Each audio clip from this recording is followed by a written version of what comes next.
All right, our next category is going to be emerging markets, which is going to be our riskiest category.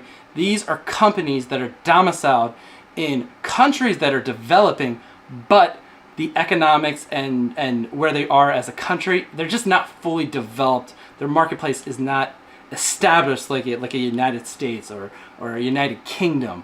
So these companies are going to be a lot riskier. However, with the risk, there's going to be a much higher upside because as a company in an emerging market's developed, you might get on the ground floor and that thing might just blow up. But there's going to be a lot of volatility with emerging markets, so you got to ride the waves. It could be up 50% one year, it could be down 60 the next.